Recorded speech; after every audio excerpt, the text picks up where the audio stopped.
जय हिंद साथियों, आज हम करने वाले हैं विज्ञान का मॉडल पेपर जो कि 2023 बिहार मैट्रिक के लिए महत्वपूर्ण है। हर एक क्वेश्चन आपके लिए महत्वपूर्ण रहेगा, इसीलिए आप पूरा वीडियो को लास्ट तक जरूर देखिएगा ताकि आपको कोई भी एग्जाम में क्वेश्चन छूट न सके। तो आज का पहला क्वेश्चन है, किस दर्पण की फोकस दूरी ऋणात्मक होती है? तो अवतल दर्पण की जो फोकस दूरी होती है वो ऋणात्मक होती है, लेकिन उत्तल दर्पण का क्या होता है, धनात्मक होता है, यानी पॉजिटिव होता है। तो ऑप्शन नंबर क्या हो जाएगा, ऋणात्मक के बारे में पूछ रहा है, ऑप्शन नंबर क्या हो जाएगा, बी सही हो जाएगा। इसके बाद बात करेंगे दूसरा क्वेश्चन पे, दर्पण की फोकस दूरी f और वक्रता त्रिज्या r में क्या संबंध है? तो f बराबर क्या होता है, r/2। क्या होता है, f बराबर r/2। ऑप्शन नंबर बी सही हो जाएगा। इसके बाद तीसरा क्वेश्चन है, सामान्य दृष्टि के लिए स्पष्ट दृष्टि की न्यूनतम दूरी कितनी होती है? यानी कोई व्यक्ति मिनिमम कितनी दूरी से देख सकता है स्पष्ट? तो 25 सेंटीमीटर से देख सकता है। ऑप्शन नंबर क्या हो जाएगा, बी सही हो जाएगा।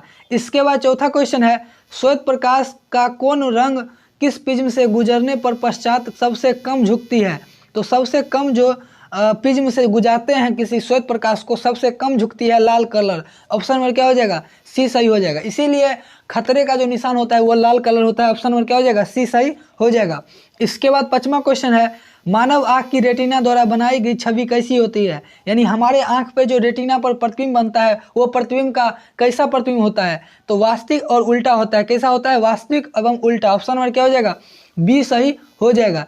इसके बाद छठा क्वेश्चन है, आकाश का रंग नीला प्रतीक होता है। तो आकाश का रंग जो नीला है क्यों प्रतीक होता है, इसका कारण क्या है? प्रकाश का प्रकीर्णन का कारण है। ऑप्शन नंबर क्या हो जाएगा, बी सही हो जाएगा। क्या हो जाएगा, बी सही हो जाएगा। और प्रकाश के अपवर्तन के कितने नियम है? तो प्रकाश के अपवर्तन के 2 नियम है, लेकिन बात करेंगे प्रकाश के परावर्तन के, तो प्रकाश के परावर्तन के भी कितने नियम है? 2 नियम है। ये क्वेश्चन इंपॉर्टेंट है। इसके बाद बात करेंगे सातवां क्वेश्चन पे। सातवां क्वेश्चन क्या कर रहा है, किस दर्पण की दूरी किस दर्पण से वस्तु का प्रतिबिंब बड़ा बनता है? तो जो वस्तु का बड़ा प्रतिबिंब बनता है किस दर्पण से बनता है? तो अवतल दर्पण से किसी वस्तु का बड़ा प्रतिबिंब बनता है। ऑप्शन नंबर बी सही हो जाएगा। उत्तल दर्पण से छोटा बनता है। कैसा बनता है, छोटा। और उत्तल दर्पण का उपयोग किस चीज़ के लिए होता है? तो साइड मिरर के रूप में। किस चीज़ के लिए, साइड मिरर के रूप में होता है। लेकिन अवतल दर्पण का उपयोग किस चीज़ के लिए होता है? हजामत के लिए। किस हजामत शीशा के लिए? टॉर्च के जो शीशा होता है उसमें क्या होता है, अवतल दर्पण का उपयोग होता है। ऑप्शन नंबर क्या हो जाएगा, बी सही हो जाएगा। इसके बाद 8वां क्वेश्चन है, निम्नलिखित में से कौन सा लेंस निकट दृष्टि दोष को ठीक करता है? तो जो अवतल लेंस होता है वो निकट दृष्टि दोष को ठीक करता है। ऑप्शन नंबर क्या हो जाएगा, सी सही हो जाएगा। और यहीं पर बात करेंगे दूरदृष्टि दोष। तो दूरदृष्टि दोष अगर किसी व्यक्ति को हो जाए तो उसको कौन सा लेंस लगाया जाता है? तो उत्तल लेंस लगाया जाता है। लेकिन अगर किसी व्यक्ति को निकट दृष्टि दोष हो जाए उसको अवतल लेंस लगाया जाता है। ऑप्शन नंबर क्या हो जाएगा, सी सही हो जाएगा। इसके बाद 9वां क्वेश्चन है, निम्नांकित में से कौन उपकरण विद्युत धारा की उपस्थिति दर्शाता है? तो गैल्वेनोमीटर जो होता है वो विद्युत धारा की उपस्थिति को दर्शाता है, ये उपकरण होता है। ऑप्शन नंबर बी सही हो जाएगा, ए सही हो जाएगा। इसके बाद 10वां क्वेश्चन है, दाएं हाथ के अंगूठे का नियम किसने प्रतिपादित किया था? तो दाएं हाथ का अंगूठे वो मैक्सवेल ने प्रतिपादित किया था। ऑप्शन नंबर डी सही हो जाएगा। इसके बाद 11वां क्वेश्चन है, विभवांतर का ऐसा मात्रक क्या होता है? तो विभवांतर का ऐसा मात्रक क्या होता है, वोल्ट होता है। ऑप्शन नंबर ए सही हो जाएगा। ये इंपॉर्टेंट क्वेश्चन है। ओम किस क्या होता है? तो ओम प्रतिरोध का होता है। किसका होता है, प्रतिरोध होता है। आप एम्पियर के बारे में कमेंट बॉक्स में लिखिएगा। इसके बाद 12वां क्वेश्चन है, निम्नलिखित में से किस संयोजक द्वारा प्रतिरोध का मान बढ़ता है? तो जब हम किसी प्रतिरोध को अगर हम श्रेणी क्रम में लगाएंगे तो उसका क्या होगा, मान प्रतिरोध का बढ़ेगा। ऑप्शन नंबर ए सही हो जाएगा।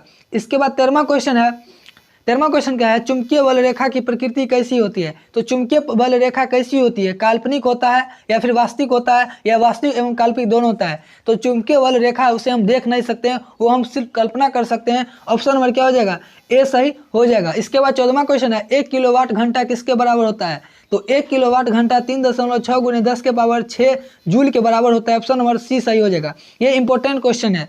इसके बाद 15वां क्वेश्चन है, नवीकरणीय ऊर्जा का स्रोत क्या है? इनमें से कौन नवीकरणीय ऊर्जा है? देखो यहाँ नाभिकीय ऊर्जा ये कभी न कभी खत्म हो जाएगा, कोयले से प्राप्त ऊर्जा ये कभी न कभी खत्म होगा, प्राकृतिक गैस कभी न कभी खत्म हो जाएगा, लेकिन जो सौर ऊर्जा है वो क्या है, नवीकरणीय, वो हमेशा नया रहता है। ऑप्शन नंबर क्या हो जाएगा, बी सही हो जाएगा।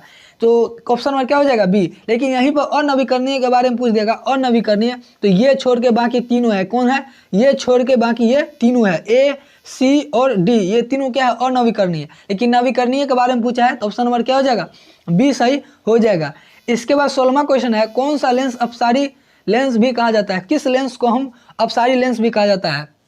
तो देखो, अवतल लेंस को हम अपसारी लेंस भी कहते हैं। कि कौन सा लेंस कहते हैं? अपसारी लेंस। लेकिन उत्तल लेंस को अभिसारी कहते हैं। क्या कहते हैं? अभिसारी।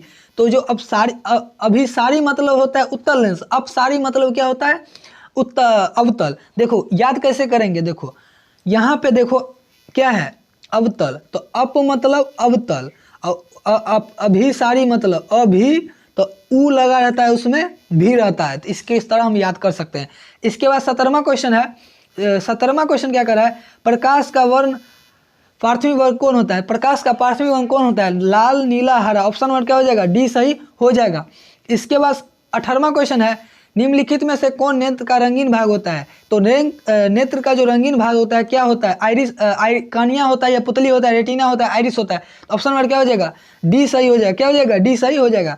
इसके बाद 19वां क्वेश्चन है, 1 HP बराबर होता है, तो 1 हॉर्स पावर कितना होता है? एक हॉर्स पावर बराबर होता है 746 वाट। कितना होता है? 746 वाट। ऑप्शन नंबर ए सही हो जाएगा। इसके बाद 20वां क्वेश्चन है, विशाल शीशा मैग्नीफाइंग ग्लास होता है, तो जो मैग्नीफाइंग ग्लास होता है वो किस दर्पण का होता है? तो ऑप्शन नंबर क्या हो जाएगा? अवतल लेंस का होता है। किस चीज़ का होता है? अवतल लेंस का होता है। ऑप्शन नंबर ए सही हो जाएगा। इसके बाद 21वां क्वेश्चन है, जब किसी चालक से विद्युत धारा प्रवाहित होता है तो उसमें क्या प्रवाहित होता है? तो उसमें इलेक्ट्रॉन प्रवाहित होता है। ऑप्शन नंबर डी सही हो जाएगा। यहाँ पे बहुत लड़का आयरन मार देता है, ऑप्शन नंबर जो कि गलत हो जाता है। क्या होता है? इलेक्ट्रॉन होगा। क्या होगा? इलेक्ट्रॉन होगा। तो ऑप्शन नंबर डी सही हो जाएगा। इसके बाद 22वां क्वेश्चन है, एम्पियर घंटा मात्रक होता है, तो एम्पियर घंटा किसका मात्रक है? तो आवेश का जो मात्रक है एम्पियर घंटा है। ऑप्शन नंबर बी सही हो जाएगा। इसके बाद 23वां क्वेश्चन है, निम्नलिखित में से कौन मात्रक वाट के बराबर होता है? तो वाट बराबर क्या होता है? जूल बटा सेकेंड। ऑप्शन नंबर ए सही हो जाएगा। क्या हो जाएगा? ए सही हो जाएगा। इसके बाद 24वां क्वेश्चन है, विद्युत धारा का मात्रक क्या होता है?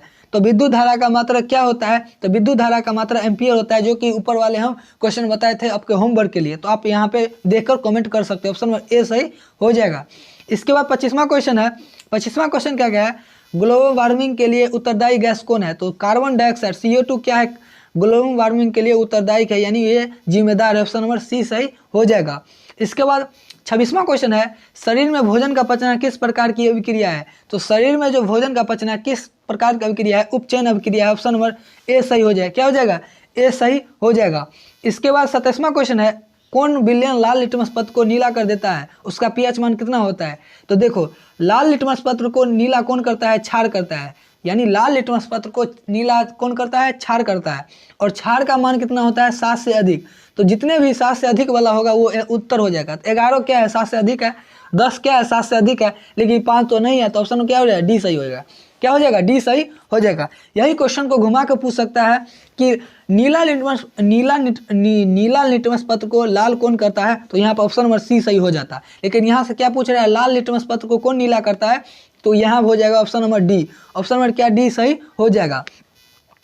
इसके बाद 28वां क्वेश्चन है, एल्काइन में कार्बन कार्बन के बीच कितने सहसंयोजन बंध होते हैं? तो कार्बन कार्बन के बीच एल्काइन में 3 तरह का क्या होता है? सहसंयोजन बंध होता है। ऑप्शन नंबर क्या हो जाएगा?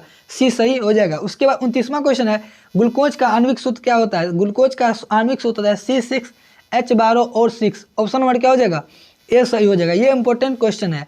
इसके बाद 30वां क्वेश्चन है, निम्नलिखित में से किस धातु को केरोसिन में डुबा कर रखते हैं? तो देखो, सोडियम जो होता है उसको हम क्या करते हैं? डुबा कर रखते हैं केरोसिन तेल, यानी जो मटिया तेल होता है, जिसको देहात में मटिया तेल भी कहा जाता है, उसमें क्या करता है? हम करते हैं उसमें सोडियम को डुबा कर रखते हैं। अगर उसको जैसे ही बाहर निकालेंगे या पानी में जैसे ही अभिक्रिया करेगी तो वो ब्लास्ट हो जाएगी। ऑप्शन नंबर क्या हो जाएगा? बी। टंगस्टन का उपयोग क्या है? बल्ब जो होता है, आप ललका जो बल्ब देखते हैं उसके बीच में जो इस तरह देखते होंगे, यहाँ पे ये बल्ब है, इसके अंदर जो इस तरह के लगा रहता है यहाँ पे, ये क्या है? एक टंगस्टन, उसी कारण वो बल्ब जलता है। ऑप्शन में क्या हो जाएगा? इसका जो सही आंसर हो जाएगा ऑप्शन नंबर बी सही हो जाएगा। तो उम्मीद करते हैं आज का वीडियो आपको पसंद आई हो। अगर वीडियो पसंद आई हो तो इस वीडियो को जरूर लाइक कर दीजिएगा, और इस चैनल पर नए हो तो इस चैनल को जरूर सब्सक्राइब कर दीजिएगा। सब्सक्राइब कैसे करना है? नीचे आपको दिख रहा होगा VK2 सॉल्यूशन, इसके बगल में सब्सक्राइब का बटन होगा, इसको दबा देना है, ताकि जो नेक्स्ट वीडियो है हम सामाजिक विज्ञान पर, मैथ पर या साइंस पर फिर लेकर आएंगे तो आपको वो वीडियो जल्द से जल्द प्राप्त हो सके। तो साथियों, मिलते हैं नेक्स्ट वीडियो में। तब तक के लिए जय हिंद, और अपना ख्याल रखिएगा, अच्छे से पढ़ाई करते रहिएगा ताकि अच्छे अंक प्राप्त हो सके एग्जाम में। तो मिलते हैं नेक्स्ट वीडियो में, तब तक के लिए जय हिंद और सभी को लव यू।